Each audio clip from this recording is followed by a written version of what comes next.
الله رب العالمين والصلاة والسلام على نبينا محمد خاتم الأنبياء وإمام المرسلين والتابعين له بإحسان إلى يوم الدين. اللهم اجعلنا من هؤلاء المحسنين الموفقين المباركين المعافين يا رب العالمين. حضرات خواتین اور معزز سامعین، آج کا ہمارا جو موضوع ہے وہ ہے آداب نماز جنازہ یا صفت صلاۃ الجنازہ جس کو کہا جانا چاہیے، اور اس میں یادش بخیر کہ چونکہ یہ ایک ایسا مسئلہ ہے جو ہر بستی میں بلکہ ہر گھرانے میں کبھی نہ کبھی پیش آتا ہے، تو اس کے مسائل جاننا چاہیے ہر مسلمان مرد و زن کو۔ تجہیز تکفین کا جہاں تک تعلق ہے، تجہیز تکفین کے آداب پر ہم اس سے پہلے گفتگو کر چکے ہیں۔ غسل کیسے دیا جائے مرد و زن کو، کفن کتنے کپڑوں میں ہوں وغیرہ وغیرہ، مختصراً یہ جیسے آپ جانتے ہیں نبی صلی اللہ علیہ وسلم کو 3 ایک سائز کے کپڑوں میں کفن دیا گیا تھا، یہی بہتر ہے، اور اگر 4 یا اگر 5 میں دیں یا یہ ہے کہ 7 میں دیں کوئی مسئلہ نہیں ہے، لیکن عموماً نبی صلی اللہ علیہ وسلم کو 3 کپڑوں میں کفن دیا گیا تھا، اور نبی صلی اللہ علیہ وسلم کی بیٹی زینب کو بھی بلکہ رقیہ کو بھی، ہاں نبی صلی اللہ علیہ وسلم نے بعض روایات میں رقیہ کے بارے میں آتا ہے اور بعض روایات میں آتا ہے کہ اپنی زینب بیٹی کے کفن کے اندر جسم سے لپیٹنے کے لیے اپنی ازار جسے تہمت کہا جاتا ہے وہ اللہ کے نبی صلی اللہ علیہ وسلم نے انہیں عطیہ کو دی، کیونکہ اللہ کے نبی صلی اللہ علیہ وسلم واحد وہ ہیں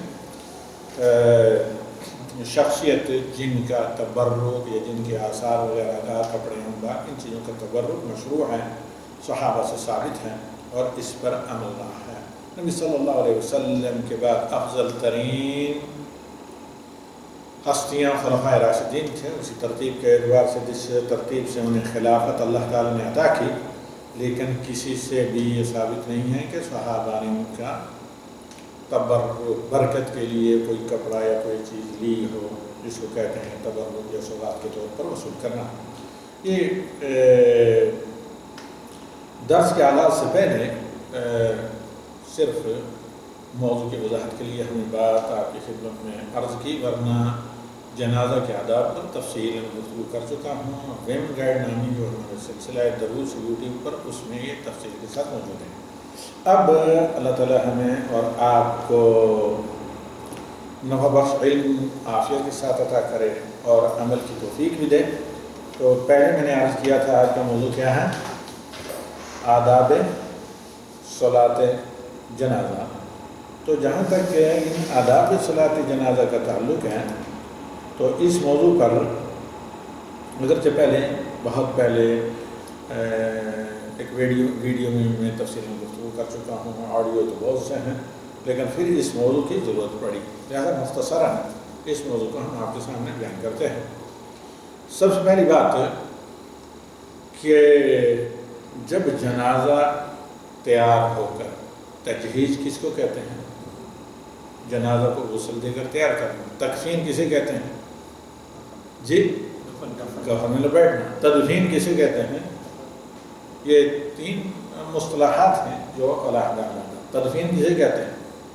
قبر میں دفن کرنے کو۔ اب ان میں سے اس وقت نہ تو ہم تجہیز پر گفتگو کر رہے ہیں، نہ ہم تکفین پر مختصر میں نے بتا دیا گفتگو کر رہے ہیں، اور نہ پھر آخری مرحلہ جو ہے تدفین اس پر گفتگو کر رہے ہیں۔ میرے چونکہ بہت سے دروس میں یہ باتیں پہلے سے گزر چکی ہیں۔ ہاں اگر آپ سمجھتے ہیں کہ نہیں ضرورت ہے بالترتیب ان 3 تمام موضوعات پر گفتگو کرنا تو کریں گے۔ بر وقت چونکہ آپ لوگ خلیج میں رہتے ہیں اور یہاں ماشاءاللہ بہت سے لوگ ایسے ہیں جو دروس سے اٹیچ ہیں، تو ان کو کیا سمجھا جاتا ہے جب اپنے اپنے وطنوں یا اپنے اپنے علاقوں میں جاتے ہیں تو انہیں یہی سمجھا جاتا ہے کہ وہ امامت کے اہل دوسروں کے مقابلے میں زیادہ صلاۃ کے پابند ہیں، سعودی عرب میں رہے ہیں، اس زبان سے واقف ہیں جس میں قرآن نازل ہوا ہے، اور اسی طریقے سے اس زبان سے واقف ہیں، جس میں نبی صلی اللہ علیہ وسلم کے فرمودات اور احادیث وغیرہ ہیں، تو لہٰذا کیا کرتے ہیں، آپ لوگوں کو آگاہ کر دیتے ہیں نماز جنازہ کو پڑھانے کے لیے۔ تو یہاں مختصراً عرض کریں گے، جب آدمی نماز جنازہ پڑھانے کے لیے آگے کھڑا ہو یا نماز جنازہ تیار ہو کر آ جائے، تو ظاہر بات ہے جنازے کو یا ڈیڈ باڈی جو ہوتی ہیں اس کو قبلہ رخ رکھا ہوا ہوتا ہے، کسی مسجد کے صحن میں یا مسجد کے محراب میں یا محراب سے باہر۔ زیادہ تر آج کل مساجد میں نماز ہوتی ہے، کورونا کے زمانے میں صرف قبرستان میں ہوا کرتی تھی، نبی صلی اللہ علیہ وسلم کے زمانے میں زیادہ تر باہری نمازیں ہوئی ہیں۔ ایک آدھ واقعات ہیں کہ مسجد نبی کے صحن میں نماز جنازہ پڑھائی گئی۔ تو الغرض کسی بھی جگہ زمین پر آپ جب نماز جنازہ پڑھانے کے لیے میت کو لائیں گے، جس طرح غسل میں کیا ہے تجہیز میں، یعنی یہ ہے کہ 3 دفعہ پانی یا 5 یا 7 تاک ڈالے جائیں، اسی طرح مطلب آپ دیکھیں گے کہ تدفین میں بھی، یعنی کفن میں بھی، تکفین میں بھی نبی صلی اللہ علیہ وسلم کو جو کفن دیا گیا یا آپ صلی اللہ علیہ وسلم کی نگرانی میں بعض گھرانے رسول کی خواتین یا لوگوں کو کفن دیا گیا تو تاک کا خیال رکھا گیا ہے، یعنی 3 کپڑے۔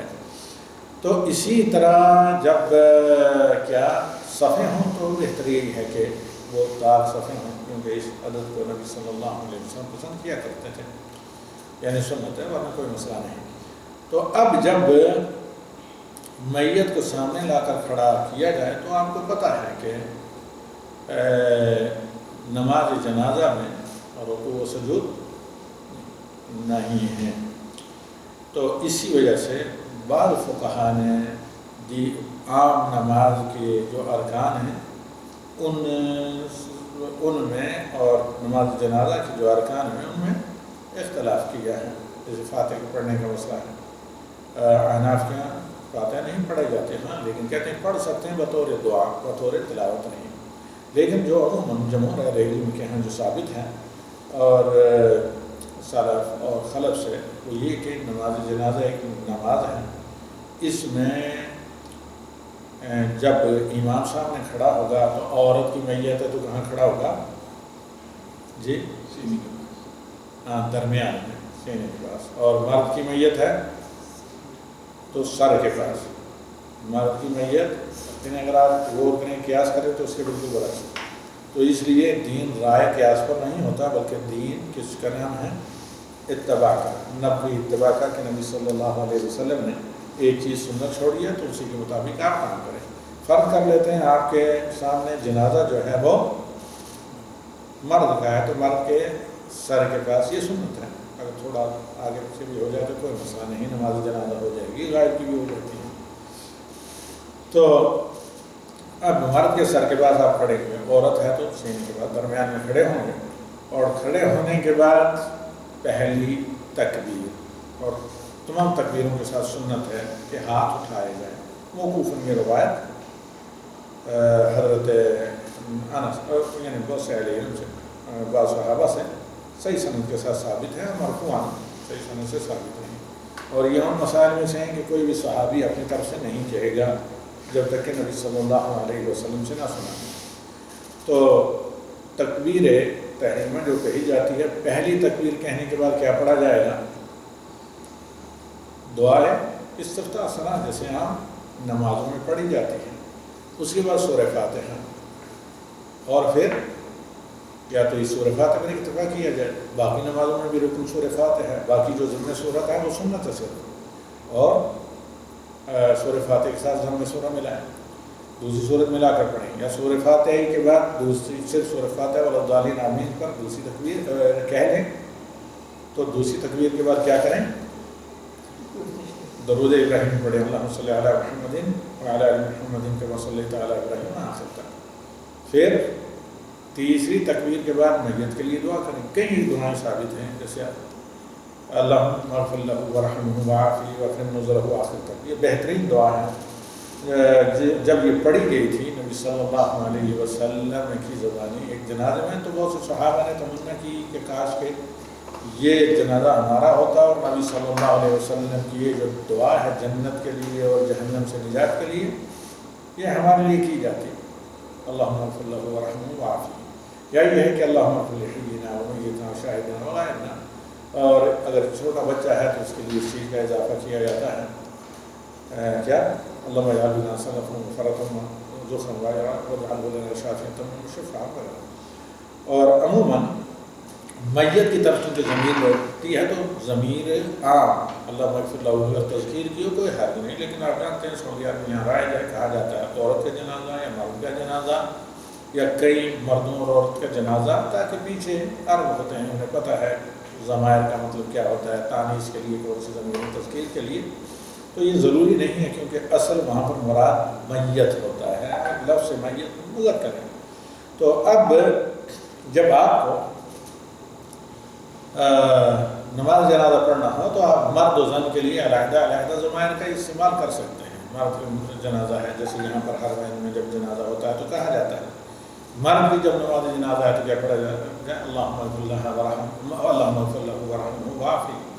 اور عورت کی ہے تو اللہم اغفر لہ ورحمہ وعافیہ.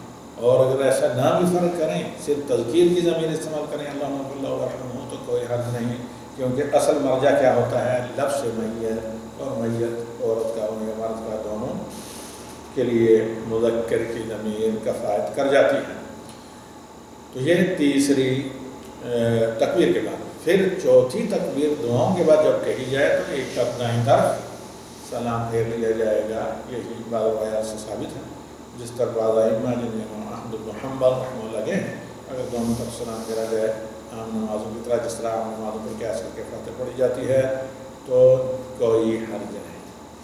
اب آئیے کہ مختصراً دوبارہ ہم نماز جنازہ کا طریقہ پڑھتے ہیں کیونکہ میں نے کئی خلیجی ریاستوں میں بڑے وزیر لوگوں کے ساتھ پڑھی ہے نماز جنازہ.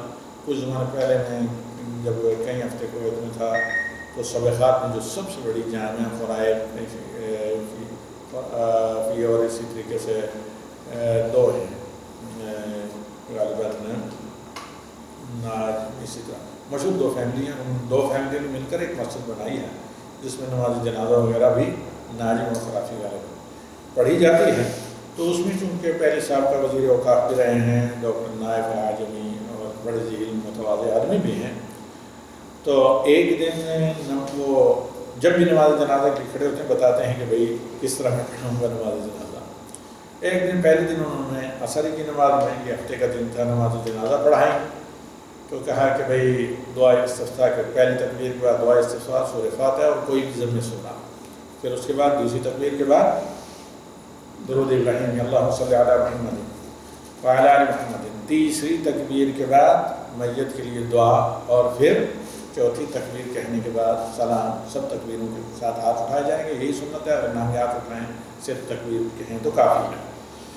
اور پھر دوسرے دن اتوار کو بھی اتفاق ہوا نماز جنازہ پڑھنے کا تو انہوں نے کہا کہ بھئی پہلی تکبیر کے بعد دعا استفتاح پھر سورہ فاتحہ بس ضمن سورہ کا ذکر نہیں کیا. پھر دوسری تکبیر اس کے بعد درود ابراہیمی اور تیسری تکبیر کے بعد میت کے لیے دعا اور پھر چوتھی تکبیر اس کے بعد دونوں طرف سلام. تو یہ کسی بھی طریقے سے پڑھی جائے کوئی حرج نہیں. آپ جب آپ نے پیچھے صفیں قریب قریب کھڑی کر کے جب نماز جنازہ قریب قریب رہ سکتے ہیں کیونکہ سجدہ رکوع کا مسئلہ ہی نہیں ہے. تو اس کے بعد جب عورت کے جنازہ ہو تو یعنی درمیان میں آپ کھڑے ہوں اور جب مرد کا جنازہ ہو تو سر کے پاس اور پھر دونوں ہاتھ کو اٹھاتے ہوئے رفع الیدین کرتے ہوئے ایک تکبیر کہیں. اس کے بعد چاہے آپ دعا سنا کے بعد فاتحہ اور ضمن سورہ پڑھیں گے صرف سورہ فاتحہ پر اکتفا کریں گے. دوسری تکبیر کے بعد دعا تیسری تکبیر کے بعد کیا میت کے دوسری تکبیر کے بعد درود ابراہیم تیسری تکبیر کے بعد میت کے لیے دعائیں اور چوتھی تکبیر کرنے کے بعد سلام پھیر لیا جائے. اور زیادہ سنت کے قریب یہ ہے کہ ایک طرف دائیں طرف سلام پھیریں اور جنازہ اس طریقے سے اختتام پذیر ہو جاتا ہے. اور علی بن ابی طالب سے بعد جنازوں کا میت کی اہمیت کے مد نظر 4 کے بجائے 4 سے زیادہ 6 تکبیر تک بھی پڑھنا ثابت ہے. یعنی کچھ دعاؤں وغیرہ کا اگر اضافہ کریں الغرض کہ نبی صلی اللہ علیہ وسلم سے غیرت الجس و جمہور اہل علم کا عمل ہے ثابت ہو ہے 4 تکبیریں. ہاں دعائیں آپ پڑھ سکتے ہیں, دعا میں اضافت کر سکتے ہیں, کسی ایک دعا پر اکتفا کریں گے, کہیں ایک دعائیں پڑھیں. هذا صلی اللہ علیہ نبی وآخر دعوانا الحمد للہ رب العالمین. جی آپ کو کوئی کوشچن وغیرہ نہیں